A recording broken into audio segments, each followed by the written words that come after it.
Guess it's time to get started. Those who might not know me, I'm Barbara Cherry. I'm hosting today. We pass around the hosting responsibilities. And today our presentation is Scott Shackelford, Director of the Cybersecurity and Internet Governance Program for the hosting workshop. And the topic is Cyber War and Peace, Governing New Frontiers in the Information Age. And as we know, we start with a 5-minute presentation by Scott, and then we open it to the floor for all sorts of discussion. Carry it away. Thank you so much, Barb. Yeah. And thank you guys for coming out on such a beautiful day to hear about a cheery topic. I'm not wedded to that title, by the way, so if any of you guys have ideas on titles, I'd love to hear them. Good news and bad news to start us out. Good news is that this has now been accepted by Cambridge Press, which is great. The bad news is I got a little bit of work to do. And you got it right. Between now and next December. But that's okay. We all know the big money is in academic publishing. I'm sure it'll be a massive stocking stuffer for next year. But thank you in advance for your help in honing this topic. As I said, just have a few minutes to kind of tee us up here. To give you guys a quick idea of where I'm coming from, a lot of my work is on applying concepts from sustainable development, the governance of common pool resources, to topics of internet governance. We had a great net neutrality discussion right before this, which was a lot of fun. That, by the way, we're going to have a net neutrality panel on November 30th, which is going to be great. So I'd encourage you guys. We'll send out more information about it. But it's on applying some of these concepts to contemporary issues of cybersecurity, and then vice versa, what we can learn and how cyberspace is impacting other similar domains, right? So this project really came from two sources. One was this book that I wrote back in 2014 now. It's funny how time flies. That was all about cybersecurity risk management. So looking at all the different facets of managing cyber risk from the bottom up, in some context, which dovetails pretty nicely with our discussions with David and Chuck last week on global commons governance. Try to apply some of those concepts there, but it stopped there. It only focused on cybersecurity. This book is kind of like the prequel. It covers all the other bits that weren't covered in that 2014 effort, and that's because this is basically the beginnings of my doctoral dissertation, which I never published back in 2012. So this was on global commons governance. For the original dissertation, I did case studies on the deep seabed, on atmosphere, right? Atmosphere governance, you guys saw that if you took a look at the sample chapter. Antarctica, on space, the fun stuff. Right? In fact, the space, that started as a senior thesis here at IU. I did it with Arlie Williams before he retired over in economics, which was a lot of fun. But this project is looking to see, all right, what lessons can we take from some of these other global common spaces in terms of governance best practices and apply those to make the internet function better, however we want to define that, and then vice versa, and this is the part that I'd love to have your help on as well. What are some of the ways in which cyberspace is influencing the governance of these other areas, right? For example, through new technologies, like blockchain, like what property deed registries, all right? But also just more generally through the free flows of information and vice versa. So, in other words, a lot of ground to cover. In particular, though, I'd love to have your thoughts on a few areas that I just wanted to highlight up front in case it percolates any ideas. One is, again, as we talked about last week with David and Chuck, relevant literatures. So a lot here is coming from the Ostrom design principles, a bit on the IAD and the SES frameworks. But I'd love to see if there's other related literatures within the realm of institutional analysis that you'd recommend I check out. There's a lot there, obviously. So I need to pick and choose a little bit, but I'd love to have your thoughts. For example, Margaret Levy's presentation on common benefit collaborations was really interesting, I thought, to how we can make these design principles more dynamic for some of these new spaces. So I'd like to work a little bit more on that. Similarly, ideas for measuring regime effectiveness. I've struggled with that for a while across some of these contexts. I've done some efforts in that space, but I'd love to hear if you have any thoughts on how we can do that better for this effort. Proposed structure, if you looked at the chapter outlines, chapters 2 and 7 are brand new. Chapter 7 is talking about distributed governance and the Internet of Everything. So that could be one way to finish out this project, but I'd love to hear if you have any other thoughts as well. And then, of course, this big meta concept, I'd love to hear you guys' thoughts on, too, of Cyberpeace. I've been writing about this for a while. What's the best we can hope for in terms of peace on the Internet? Some of the early work on this was from the World Federation of Scientists and the Vatican, believe it or not, which likened Cyberpeace as a universal order of cyberspace built on a wholesale state of tranquility, which sounds fantastic. Who doesn't want that, right? But I've tried over the last few years to kind of operationalize some of those concepts a little bit. All right, what are we really aiming for in terms of spreading cybersecurity best practices, maybe internet access, human rights, multi-stakeholder governance? So if any of you have done work on peace building, on conflict resolution in some of these contexts, I'd love to hear your thoughts on maybe how some of those could intersect with cybersecurity as well, because this is an idea that I think needs a lot more flesh on the bones. So that was my quick little rundown of some of the issues that I'd love to hear your thoughts on. But again, I look forward to just a wide-ranging discussion here. And thanks in advance. Thank you. Yeah. Okay. So who wants to start it off? Lee. Sure. Yeah. Well, I think this is great. And I want to encourage you to really think about frontiers. Mm-hmm. Mm-hmm. And a lot of the things you look at are things that are already more or less in equilibrium. Yeah. So Yeah. when you go to these historical case studies, Yep. some of them were really easy because the resource wasn't scarce. Mm-hmm. Mm-hmm. So it's easy to make agreements over things that aren't scarce. Yeah. You know, the moon, space, Mm-hmm. Antarctica, so on. Mm-hmm. Mm-hmm. But there's been a fair bit of work in economic history about frontiers. And frontiers before government arrived. Mm-hmm. Mm-hmm. And how do people organize? Mm-hmm. And I think also one thing I didn't see in here that I think is really relevant is the notion of experimentation. Yeah. Yeah. That you're not going to get it right on the first go ever. And just an analogy, you know, when the breakup of the Soviet Union came, people talked about a transition. That was a misnomer. Yeah. And that sounds as if you know where you're going. They didn't have a clue. So I think using terms about experimentation and thinking about the history of some of these things as to what happened and what's happening, like in the Arctic, which you refer to, when things get scarce. There's going to be a lot of conflict in the Arctic over who has the rights, you know, to the sea lanes and so on and so forth. So I think that's so frictions happen as you get more scarcity.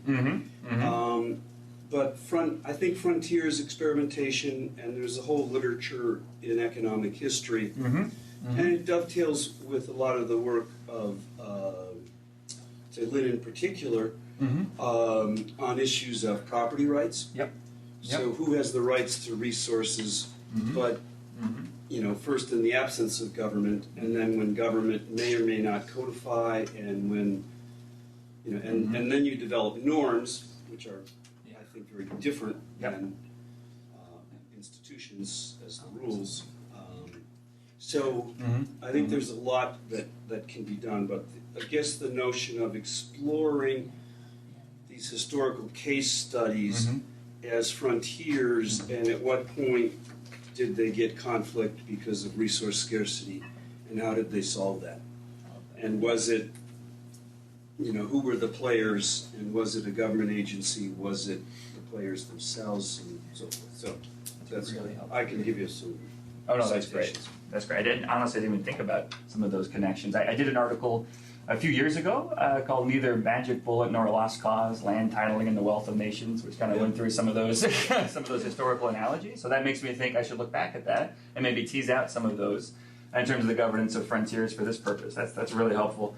On the experimentation point as well, that's really well taken. I remember, for example, in the space context, there's been a lot of movement at the national level and the regional level within Europe to start to govern some of these kind of global collective action problems in the making, like orbital debris, outside of the typical UN context, which was the case up until then. We see similar things, it sounds like, in the climate change context, which I'm not as familiar with, but we talked a little bit about that, I know, last week. So I think that to make that more explicit, and I think maybe relying even on some of the text from last week could help with that, because I haven't seen as much from the experimental context in this. I kind of talk about examples without really digging into the framing of this as an experimental approach. I think that could be really helpful. And you brought up the Arctic as well, and that's one thing I've been playing with is, the Arctic Council has done a pretty good job at promoting sustainable development in the high north, because they started off with kind of low-hanging fruit, search and rescue agreements, stuff that we can pretty much all agree on. And I've tried to think through what parallels can we pull, from that experience and the Paris Accord, for that matter, to see how we can build momentum toward addressing some of these other really complex challenges. Like, what are the basic stuff that we can pretty much all 99% of the time agree on? Protecting hospitals, stuff like that. You know what I mean? And then build that out from there, and either start regionally with a small group of nations, or maybe some kind of group of like-minded nations. So anyway, I think there's a number of parallels that are really helpful there. So thank you. Yeah. Please. I wonder if you can say a little bit more about the sort of like a theoretical underpinnings of this, the comparative nature of the study. Oh yeah, totally. And I'm completely on board with your cases, and I can see sort of like intuitively why you would compare across these domains.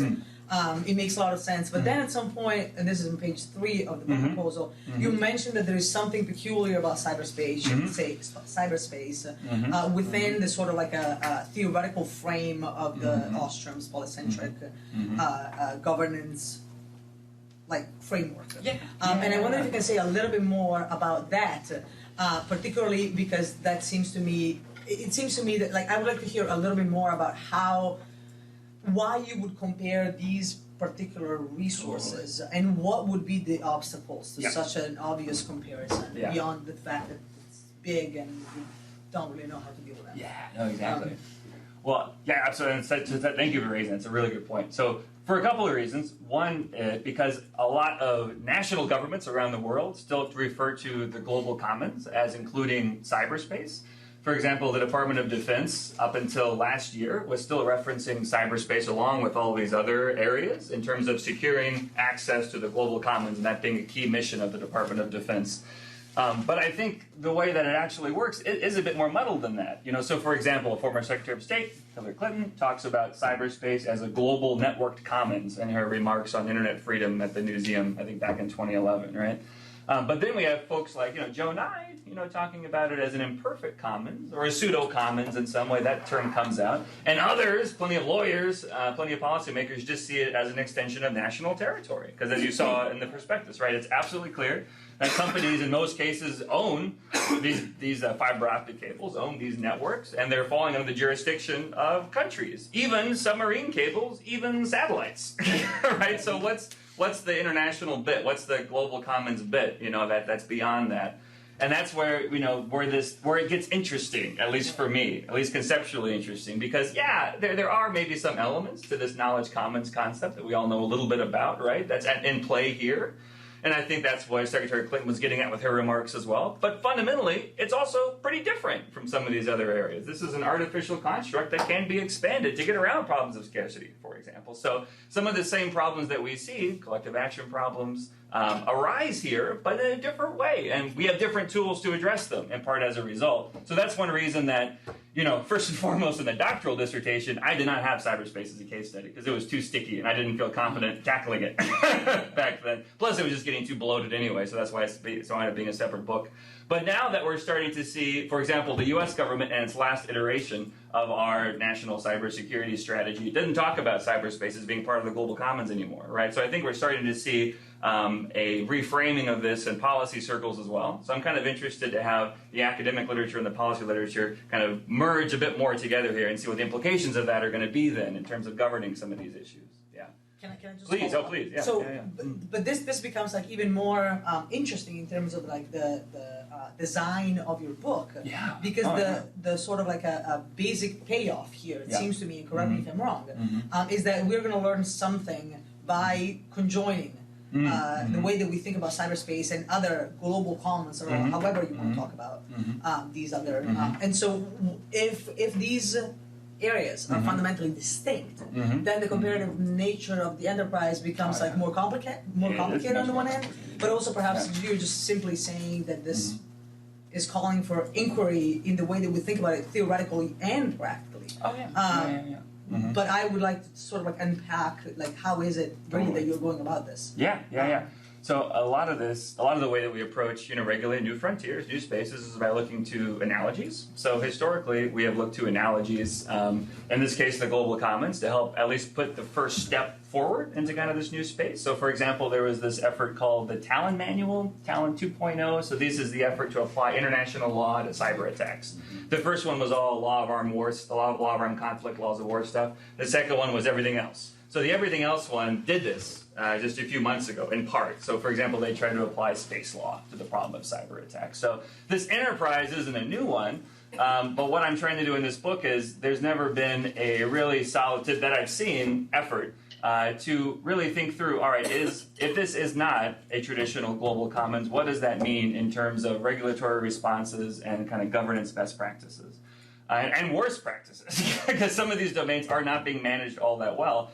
So what I try to do, I just finished, for example, chapter 1 of this beast, right? And I tried to go through this, which I can send out if anybody's interested. And I try to really take a hard look at that exact question and just ask, all right, if this is not a true, global commons, if it's a pseudo commons at the best, what really are we gaining by framing this in this way in terms of policy making, right? And in large parts of the EU and the US still, it's talked about a lot in this manner. So I'm just trying to have us think a little bit more stringently about the concepts and the vocabulary we're using here, because it pushes us in a certain direction if we talk about it as a global commons type thing. Whereas if it's not, then it operationalizes it in a very different way in terms of the onus on companies and countries, such as around related issues like cybersecurity due diligence. So that was a really long-winded answer, and as you can tell, it's still something that I'm grappling with, quite frankly.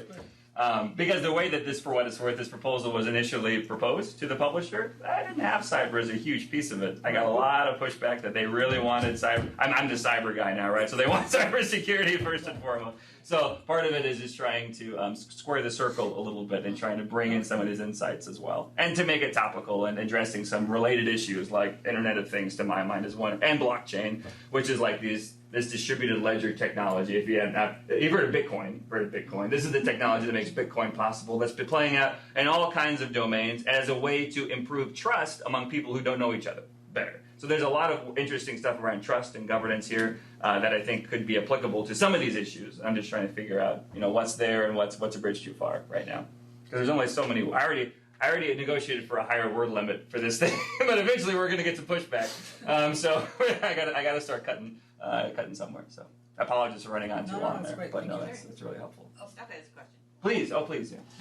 Okay, so I think, this is not my question, it's coming from Dean Luke, that he's out of town today, but I think it's related with Federica's question, so I think it's the right moment to ask this question. So Dean's question is, the book draft seems to rely on international agreements as the appropriate comparative governance regime for the internet, but why not consider the common law of property as a template, which is various regimes, including common property and the flexible law of servitudes? Yes, indeed.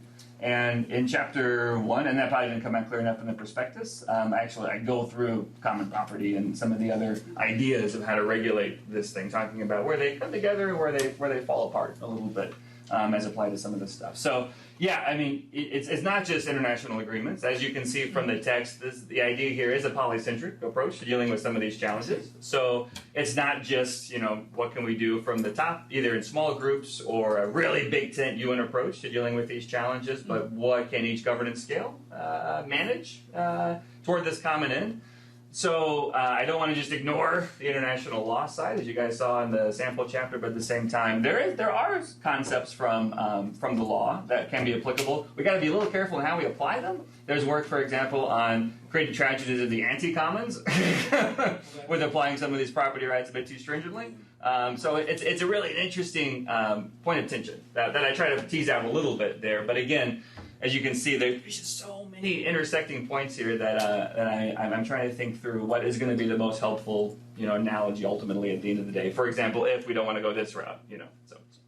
Could it be a follow-up? So, what about something like, so essentially, if governments start defining what is my area, my national area, no? And what remains to be discussed as an international agreement. That at least, I know, clarify things, no? So I understand. Then when you sit in the international table to negotiate, people will say, no, that part that you want for your jurisdiction, no, I want to discuss that. But at least we are start talking about where is the frontier, no? In a more clear way. What do you think in this kind of two-stage approach? No? It's really topical. In fact, I was thinking about starting chapter 2 with an excerpt from President Xi's speech at People's Congress, because he talks about cyber sovereignty very explicitly as being kind of China's slice of the pie. And there's 750 million people plus within China alone accessing the internet at this point, mostly through mobile devices. So they're having a big impact on how cyberspace is evolving, and as a result, how it's being governed. And up to this point, their vision of this kind of state-on-state multilateral approach to internet governance hasn't won a lot of adherence around the world. We're kind of still with this multi-stakeholder status quo, but that can easily change. You can imagine, for example, in an America First era, maybe we're more comfortable with the state-on-state approach to regulating the internet than we used to be. I don't know. We'll see how it plays out. But it is a time to kind of rehash some of these debates. For example, in large parts of the world, we're not even talking about cybersecurity. More commonly is information security. Like Russia and China talk about information, because that brings in the idea of content and censorship, which goes to this idea of cyber sovereignty as well, even though it's expressed differently. There's no great firewall in Russia like there is in China, even though they still have that same concept. So I think what I have in mind is this idea that once you specify what is the sovereign domain of each country, and then when you go to the bargaining table, you can also put on the table other dimensions. It's more cybersecurity for, I don't know, less trade restrictions. Why not? Those type of agreements. But if at least there is not specified what are the boundaries that each country wants, it's much more difficult to start multilateral trades and multidimensional trades that in general open up for better deals. Yeah. And that's another way actually to end the book, because I did an article a few months ago called The Law of Cyberpeace, which was basically looking at all the applicable international law, including lots of bilateral trade and investment and regional agreements as well, to see what impact some of those could have on things like protecting trade secrets, things like that. So, I mean, instead of going down the IoT rabbit hole, that could be maybe that'd be a more satisfying way to end it up, because that would link it more directly with, different kind of bottoms-up and top-down approaches to regulating some of these challenges. But the short answer is countries are doing that, but we're mostly leveraging tools that have been around a long time that we're trying to apply to new things. Like, for example, we have this network of 3,000 bilateral investment treaties that don't talk about trade secrets. Some of those are being updated now to talk about trade. Similarly, mutual legal assistance treaties are the main way that we can prosecute and extradite cyber criminals around the world. No, I don't really talk about cybercrime. They were all enacted way before that was a big issue. The US and UK are updating ours right now as kind of a test case to see how that might be done. But boy, is that a long process to do that similarly all around the world. So, I mean, there's steps forward, in other words, that you can do, from that vantage point, but there's clearly a lot. I think we need progress in both directions, in other words. And we can get more into the cyber norms debate as well, if we would like to, because that's a fun one. And it's an area that's stalled quite precipitously the last 6 months or so. So one way that's already come up of thinking about this is in terms of actors and their interests.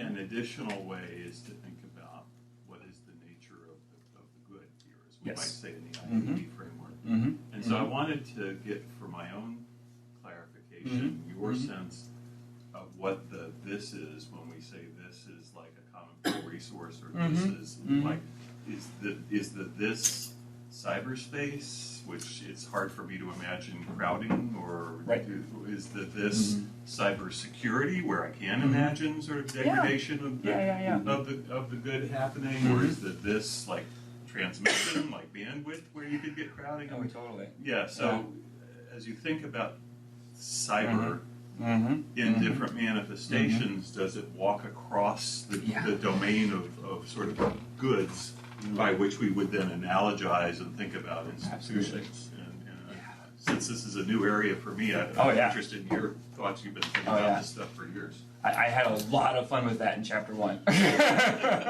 So I can send that. I'd love to hear your comments on it. So I think Lori's loved to say it depends. It depends, right? But I think you're right. I think it depends on the issue that we're talking about and kind of the slice of the pie that we're talking about. So, Cybersecurity, there's a nice debate over whether that is in fact a public good. National security, clearly is a public good. Markets aren't very good at producing public goods, so there's a greater role in for regulation to do that for us.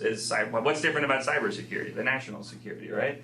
Clearly it's companies at the front lines in a bigger way. So for example, 85+% of critical infrastructure in the US is in private hands. All of our power utilities, all of our water utilities, those are private corporations, right? So it's a bit different in some ways.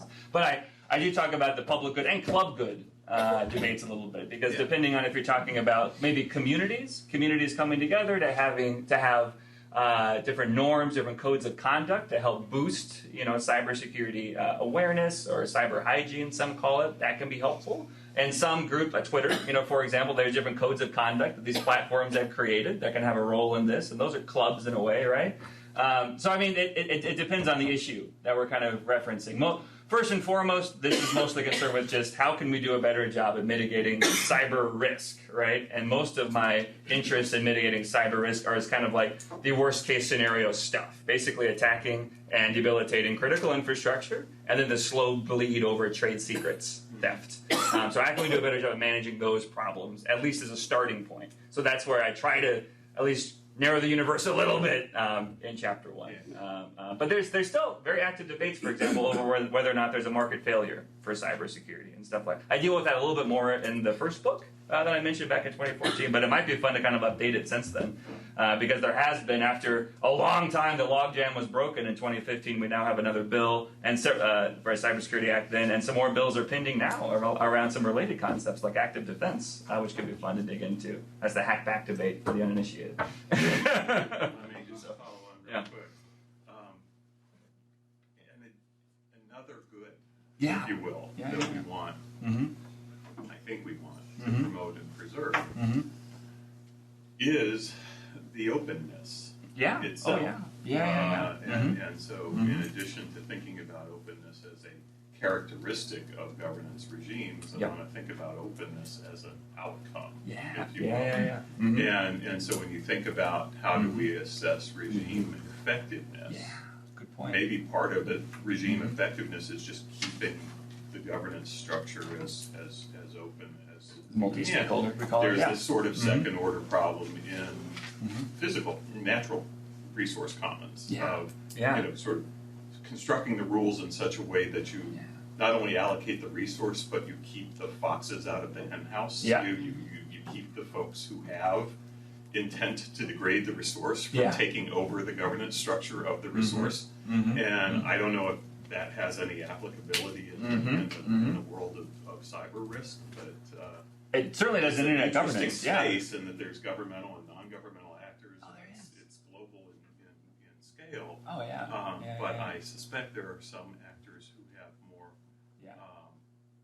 who have different intentions with respect to what they would like the governance regime to look like. Absolutely. And I should have put up, Joe and I's cyber regime complex map, because he built on, David Victor's and others' work on the regime complex for climate change, and Dan Cole, among others. And I applied it to cyber, right, to see what are all of these actors doing, and to kind of your point on kind of capturing some of these interests. The Internet Engineering Task Force is this like totally voluntary, open, bottom-up approach to making the communication side of the internet work more effectively. And it's just volunteers doing it on their own, and nobody tells companies or whatever they have to use this. They just do because it works. But now, more recently, some countries are getting into much bigger, getting into this game in a much bigger way than they had in the past. In particular, China is trying to incorporate and influence some of this decision making much more than they used to.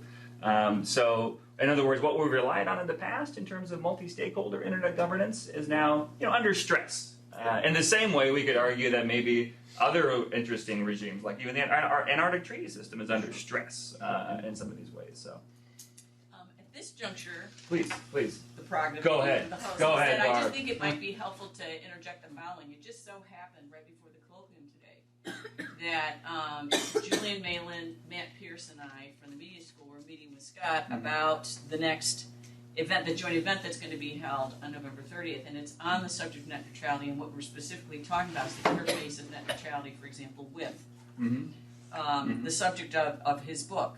So when you raise the issue about what is the nature of the good, when you're talking about the transmission component of the infrastructure and the importance of its openness, this is actually part of where that bridge is going to be. And so when we have the event that those of you who are interested in these questions might be particularly interested in this, because this is the kinds of things that we're going to be discussing, is the governance of these infrastructures, of which there is a long heritage, for example, of common carriage, and how it relates to a lot of the issues today, and how common carriage also developed in a polycentric manner, from municipal to state to national to international. And so that actually we're going to be providing a bridge to that. So I think you might find that really interesting. Oh, yeah. And so just... Plus there's a Christmas reception to follow. Yeah. Anybody would like a farm buffet or a drink. And in seizing on that, we actually know what Frederica did earlier was how Scott had framed what was unique about cyberspace. And that's exactly the role of the infrastructure that's owned and operated by companies subject to national jurisdiction. This is one of the things that we're seizing on. So just wanted to say that this discussion we'll be having will be building on this. And then one thing I just wanted to share with Scott that I didn't have a chance to tell him, when you're looking for other literature review, there's a new book called, recent from the last year or so, Infrastructure by Brett Frischman. Okay. Oh, yeah. Okay. Who has been very active in Ostrom. Yeah. Okay, and looking at the commons. And so he's actually looking at what happens when you have infrastructures. Of course, then how you define them. But then the role of governance. So it would be complementary to what you're looking at. That would be great. So I just wanted to... It's called infrastructure. It's called infrastructure. Okay, great. And Okay, we can talk more about that later. Yeah, so it just seemed That's timely cool. to make those notes, so I just thought I would do that there. No, that's super helpful. Yeah. Okay. And I like the openness note as well. Yeah, so all of that, choosing the that's where we're Cyberpeace. providing some of the bridge from some of these policy debates. So, No, that's great. so the policymaking and regulatory regime for these infrastructures ties in. Oh, yeah. Okay, and the next I had on the list was my... What doesn't? Great. Yeah. Just to follow up on that point briefly, there's Yeah. also a series of books on knowledge commons. Yes. I think he's one of the co-editors Yes. That's right. That's right. that tap into this and that explicitly use Lynn's framework for That's those right. extensions. So Yes. do that. You do I'm that. sitting here trying to figure out what the boundary of this topic is. Yeah, totally. Yeah. What doesn't count as cyber related today? Totally. And while you think about that, let me give you I think you and the other folks using this concept may be going down a path that the international relations and foreign policy folks went down a decade or so ago.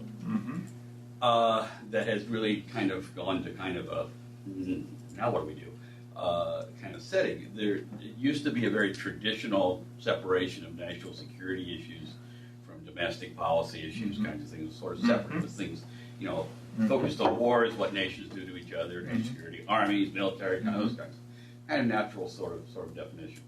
But then a fair number of people in that area of work are saying, well, this privileges certain kinds of behavior and reinforces the hegemonic notion of state sovereignty and those kinds of issues. And so what we really need to do is to study international relations as if people mattered. Okay? And so then they started talking about human security. So you get questions of access to clean water. Yeah. Water security. Yeah. You get access to food security kinds of issues, food deserts and those kinds of issues. You get educational security, economic security. And sooner or later you get to the topic of human security, which covers every damn thing you can imagine about social sciences or human behavior or anything. And so, then where are you? And in fact, there's the Center for American and Global Security that I was on the review board for a couple years ago. Shumi J. Guli was directing at the time. And he was a good old-fashioned bombs and bullets kind of guy.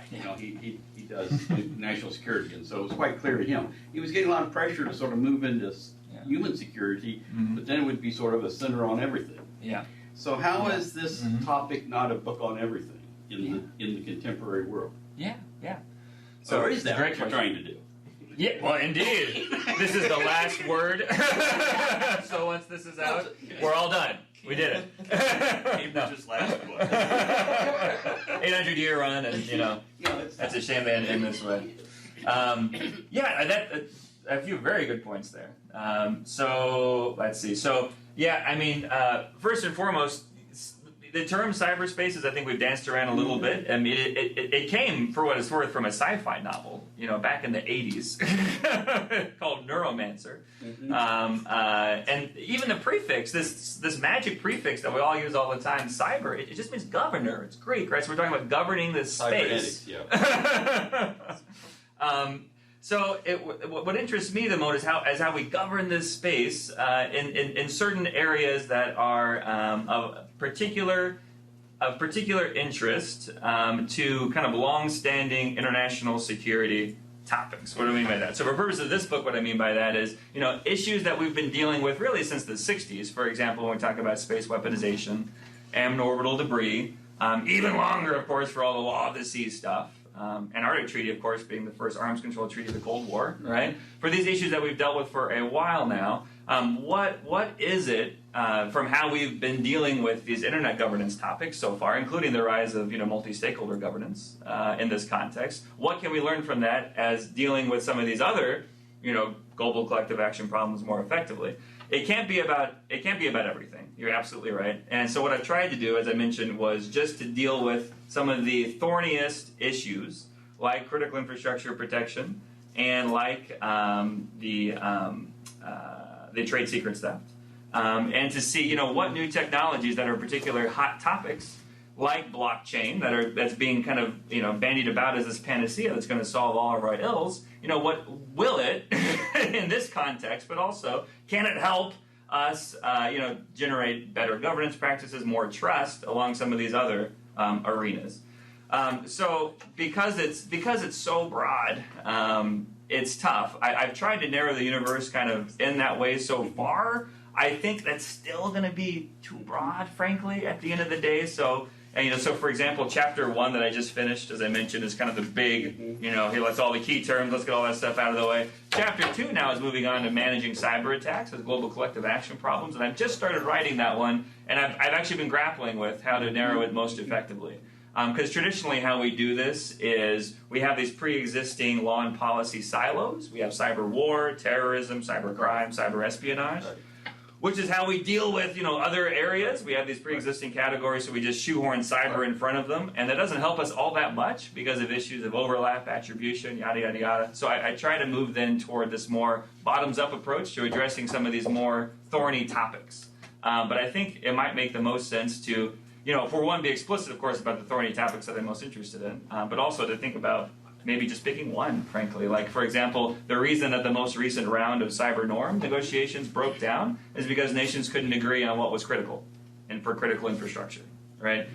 You'd think that we all could pretty much agree the grid or, telecom or water would be, but there actually wasn't a lot of agreement. For example, a lot of countries are pushing election security as being critical these days. A lot of other countries didn't like that concept. So it would be really fun to think about that concept, which is so much in the eye of the beholder right now, in this vein, and to see where some of these concepts could help or hurt in that way. So it's a topic that's very much on my mind because it's so broad. But I'm trying to think about it strategically in ways that could actually make a contribution.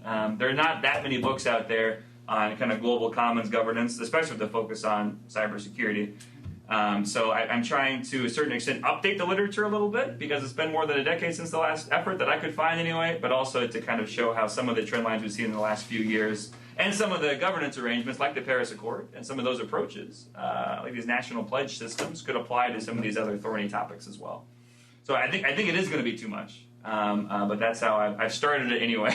And as the word count is creeping up already, I think you're right. I'd love to hear your thoughts more on how to make it more manageable. I love the food security and all that. I think that would be actually useful to talk about. Analogy to what you're doing. Yeah. So because I've written some stuff on, for example, there's a growing body of countries thinks internet access should be a human right.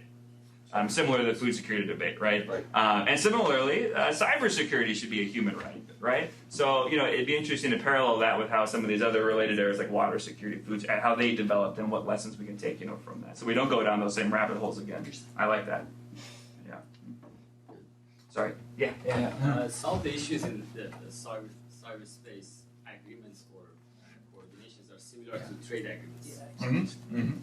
So I think some of the questions and methodologies that are used in trade agreements can be probably mapped into cyberspace agreements. So one question that maybe economists are obsessed about in trade agreements is what's the objective of trade agreements? And the answer to that question would have very different, like if you have different answers to that question, it has very different implications. For example, is it because of externalities?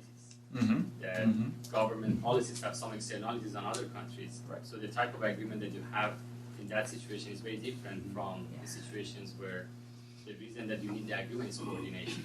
So the issue is not externalities, it's mostly if you don't coordinate, you will have different standards, and that would create a lot of problems, costs and things like that. Or another issue that is discussed a lot in trade agreements is, of course, enforcement. And what are the measures that you can use to enforce any code of conduct that you have?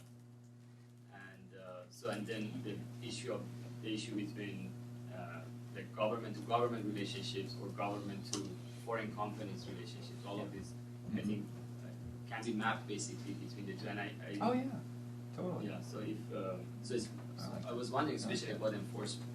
What are the measures that you can use to enforce that any code of conduct that you come up with? No, for sure. Is this something that you would discuss in your book?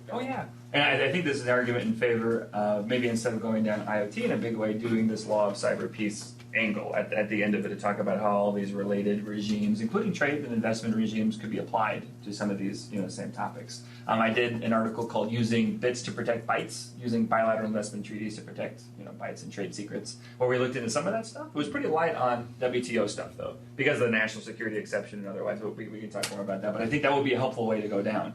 And in terms of enforcement, it's funny because even just this year, for the first time, the UN Security Council has talked about the need for civilian critical infrastructure protection against cyber attacks, right? And of course, the Security Council these are the guys in charge of policing international breaches of peace and security, which they of course do so well, and they're always on the same page. But it was notable that they all agreed on the need to protect at least civilian critical infrastructure. Now, what we mean by critical infrastructure, of course, is that separate question. But to the extent that they continue with that, that could be a helpful development. Actually, I just had a conference call last week with the lead staff person from the UN Security Council doing that work, and they're planning a conference in Bangkok early next year, where we're going to be talking about some of this stuff. So I think, depending on how that develops, we can maybe tie some of that in, actually, toward the end here. Because that would help a lot with enforcement. Because right now, all we have are draft list of norms. So the G7, the G20, something called the UN Group of Government Experts, have these draft list of norms around cybercrime collaboration to fight, extradite cyber criminals, civilian critical infrastructure protection, and fighting spam. That's what we've been able to do so far, right? And there's some related ones, like the U.S. and China have a cybersecurity code of conduct to protect trade secrets since 2014, which was actually just renewed by the Trump administration, shockingly, a few weeks ago now. So we can hang our hat on a few successes, but enforcement, of course, is the key thing because there's not a penalty regime built up around that yet in the same way there is trade. So that'd be a fun thing to go down. Yeah. Please. So this is awesome. I want to sort of build on something that Mike was starting to get at. Yeah, please.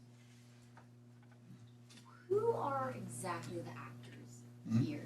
Care about? Is it some combination of corporate actors, whether it be firms or nation states, or are we really also talking about sort of personhood on the internet? Which there's sort of a really interesting burgeoning literature and political theory about what that means and what it means to sort of be a disembodied person on the internet. And I'm not sure that's the direction you want to go. I know you're trying to narrow as opposed to widen. Well, at this stage, it's great to widen. You don't know what to just do. sort of thinking, governance regimes, to my mind, both help us elucidate what we think are the norms of the world, but also codify existing norms. And so there's sort of maybe potentially a reflexive process there, but it's difficult to know which direction you're going, right?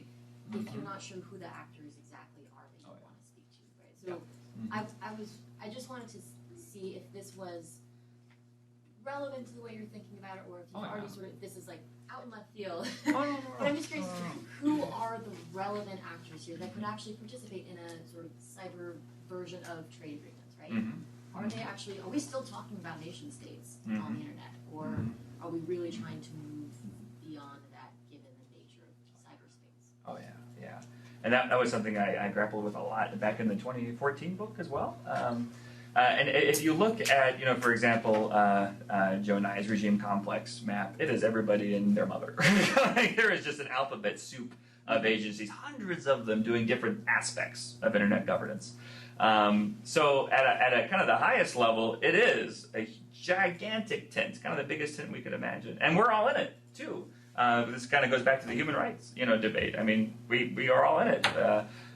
In terms of the most important actors, though, I think what we're seeing is over time, nations are still extremely relevant. And I could show you guys a map for anybody who's interested afterward. Back in 2012, there was a global conference to update international telecommunication regulations, which is a yawn fest typically. But it wasn't this time around because there was some non-binding language to give nations a bigger role in internet governance that was inserted, and we had the world bifurcate. And almost half of it walked out, which are those in favor of the multi-stakeholder big tent approach to internet governance versus those countries that want a much bigger role for states in internet governance, right? So this is by no means a settled question, and it does go to related issues like net neutrality and stuff like that too. But states are very relevant. The big companies, of course, are in terms of these platforms that we all use every day, are extremely relevant in how the internet actually gets governed. There's a lot of civil society groups that are pretty influential still. We had the former director of ICANN at our April Colloquium give a talk, which you guys did a wonderful job in participating in. And then there's other kind of umbrella ones like Internet Society and IETF, which I mentioned. So there are some civil society groups that have some sway, but I think the amount of national capitals over which they have sway seems to be decreasing a little bit in the last few years. And I really wonder what the next few series of these big conferences what they're going to look like. Because it seemed like back after the Snowden revelations, we were headed toward a world of a lot of pushback against this multi-stakeholder status quo. Basically Brazil and Germany and even China to an extent flipped their support, which is why we still have this status quo, but I wonder how much longer that we will. And what comes next? What's the result of that? You know what I mean? In terms of how we all use the internet, but also, of course, big impact on businesses if they have to do business across 194 intranets, versus the global internet, right? So. And actually, that's one reason that some people have postulated why China flipped, because of firms like Alibaba actually seeing some benefit in a global platform to sell their wares. So anyway, the short answer is a lot, but that's tough though, because we can't analyze everybody.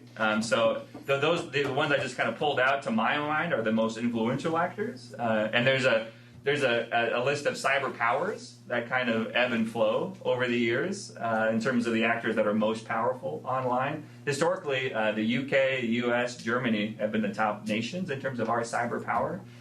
China was way down there because of rule of law concerns. But yeah, I could go on, I'm sorry. Just on this very Please. point. Yeah. So what's the role of experts? Yeah, the academic community, geeky guys who for sure did all this internet stuff in the first place. So I think it's kind of an outside sway, is what I hear you saying, to governments. Potentially to some governments, yeah. I still think we have a big role to play in helping to shape the conversation. Like Tim Wu, for example, created the idea of net neutrality, the term anyway, right? Not that long ago. Is that right? Am I wrong about that part? Could be wrong about that. It's become known that, but actually the issue is much deeper and much older. No, it is. But it's sort of like the theory when people said Gore said he created the internet. Fair enough. It's more than just Tim, in other words. Yeah, it's much deeper, but totally. And it becomes known to certain people. But through, to your point, through international law, the writing of publicists are a subsidiary means of interpreting, international law generally. But I think we see that with a little more resonance in this space because we're still writing the rules. For example, the Talon manuals that I wrote about. These were organized under the auspices, technically, of NATO, but they're not a NATO document. They're guys like Mike Schmidt, who is a professor at the Naval War College and holds a professorship as well in the UK, and editors that came together and said, these are what we think the rules of the road should be for cyberspace. What do you think, countries, in terms of state practice? You can respond, right? But that document has had a huge impact, both of them, on how this is getting interpreted. So I think it's an exciting role, but it's also one with some responsibility. I wouldn't say we have great power, but we do have some power, so we got to use it wisely, or it could dissipate that much more quickly. Yeah. Before you miss that. You're next. So I have two questions. Please. And these are related to the idea of whether we want to treat the internet as one single hardware or a software architecture. And that deals to the question that, first of all, do we consider that there is one internet, and is there a scalable, replicable internet that exists and actually is profitable for certain companies? Let me give an example. Facebook isn't allowed in China, so there's a Chinese version of Facebook.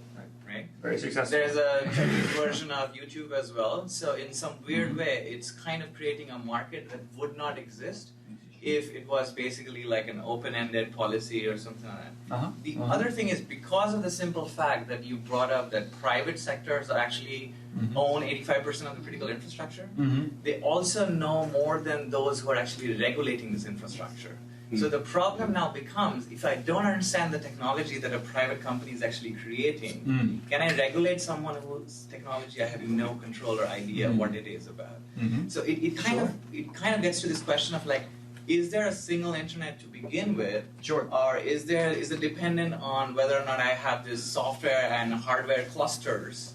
Yeah. Because there's this notion that, and I don't know if you've heard of this, there's companies that are creating replicable webs, which is essentially, let's say that there is an entire website like Wikipedia, and I can download the entire Wikipedia and store it in a hard drive, right? And I can take it with me. And that way what happens is I eliminate the need for going to like a refresh, like a global access to anything. I can basically have local copies of everything and have a local version of everything that you access in the internet within a specific country. And the second question relates to, when you talk about cyberspace, you're talking about national actors, and I'm thinking that we are in an era where a physical address means nothing. Like, I can browse the internet as though I'm in Slovenia right now. I can browse the internet as though I'm in Russia right now. It does not matter. So does that mean that we have actually, in some weird way, eliminated the notion of what it means to be a single actor, fixed to a physical location? Because, I can be from anywhere, I can do whatever activities I want to do, legal or illegal, from any country I want to. Is it in some way, like not exactly controlled the way you would think it is? I think the Temple of Westphalia is still standing. So, you're absolutely right. So, I mean, we have these VPNs and various other technologies to make it look like we're coming from somewhere else, to spoof our IP addresses. And there's been a lot of work from the 90s on forward about how these free flows of information around the world are going to be the end of despotic regimes. But there's also been, I think, some great work in the last, 8 or 9 years in particular, like the Net Delusion, which you probably have heard of, right? Which kind of talks about, well, in fact, a lot of these regimes can use the internet to prop themselves up pretty effectively. If you look to see what happened in Syria, for example. So, I mean, I think that you're right. Cyberspace is a challenge to some ideas of sovereignty, but I don't think it's the end of national sovereignty. I just think it's being conceptualized and utilized in different ways than it has been in the past. Like, for example, if you look at President Xi's speech just last week, I mean, sovereignty is not going away in terms of how they view the internet. But also in large parts of the world, if you look at this map, I can show you large parts of Africa, large part of Latin America, they're very supportive of the state-on-state multilateral approach, right? Of stronger cyber sovereignty or internet sovereignty, right? So, I mean, we'll see what that means. In terms of the single internet, I mean, we're talking about a network of networks that have with these protocols and communication systems to help these networks, talk to each other easier. But as a result, I mean,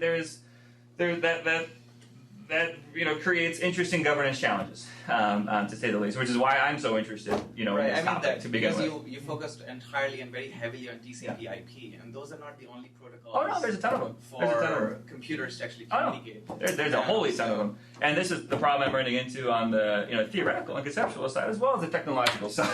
So, for example, back in the 2014 book, I had a whole chapter on these different protocols and technical vulnerabilities.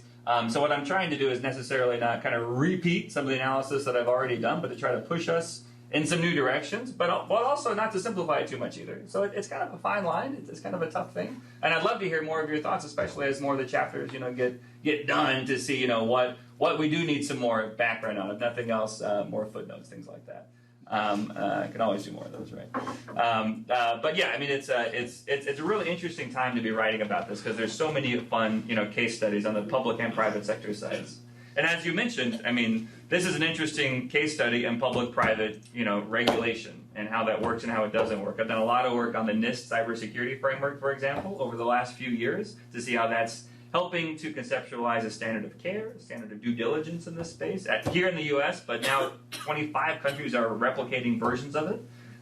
So, I mean, it's a really interesting approach to bottoms-up cybersecurity risk management with kind of this experimentalist idea that's being played out before our eyes. So we don't have a lot of good hard data yet on how well it's working.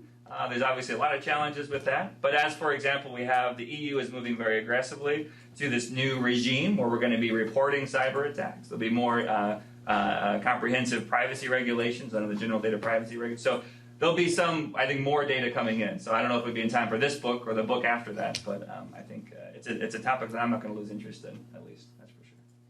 Go ahead. One more question. Please, yeah. Okay, I want to emphasize again Mustafa's point on trade agreements, because essentially that's a very organized framework. So you have the players there, the countries, plus the interest groups within the countries. And the whole issue is about the externality. So it's, in some sense, I don't think that you have identified externality. And the whole point of the trade agreement literature is that you are burdening over the externality. I don't care if China is violating human rights. I only care about the tariff or the trade restrictions of China, because that's the international externality. And the whole thing here is like, I don't care if China restrict Google. That's not part. That should not be part of the negotiation. I don't think that you will get any regime that will fix those issues. The whole point of the bargaining table in an international relation is that we talk about externalities. And then the externality would be what happens if somebody in China produces a cyber attack in the US or in Europe, or they will run. Absolutely. So essentially that's a very organized framework that at the same time I think will deal with her question of who are the actors, his point about where are the limits of this project, essentially. And it's also a relatively organized framework, no? I like that. And the important thing is like, well, it's very important to identify that these systems in which you have, like, you are trying to deal with commons, or you're trying to deal with different levels of government. The whole point is that you do not try to agree on the same side for everybody. That's the whole point of the decentralized system. It's like you only bargain over the externalities, and then everybody can do whatever they want on the other dimensions. No? And that's I think should be the organizing thought of your book. I like it. Yeah, and if you have any particular references of good works, trade agreement keys on the trade side, I'll talk to you afterwards. If that's okay. Yeah, because I would love to hear some.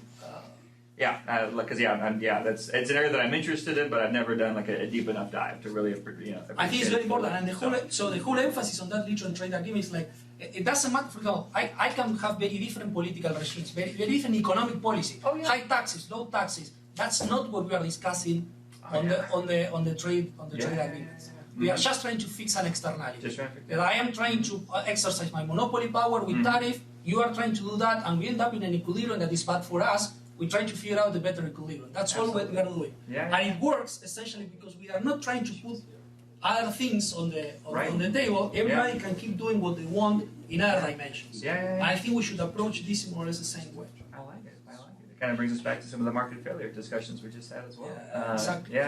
And the whole issue of externalities is alive and well to the extent we do engage with the IoT issue. And there's a number of even companies that are now trying to approach cybersecurity not as cost-benefit analysis, but as a corporate social responsibility, which also has a kind of a broader subset of stakeholders and awareness of externalities. So I've done a little bit of that, but maybe that would be useful to tie in more explicitly at the end too.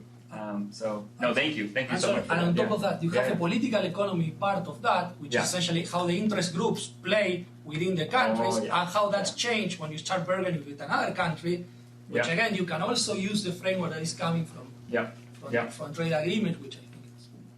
I like that. Okay. No, thank you all. This was a lively discussion. Thank you, everyone. Thank you, Scott. Oh, no. Thank you, guys.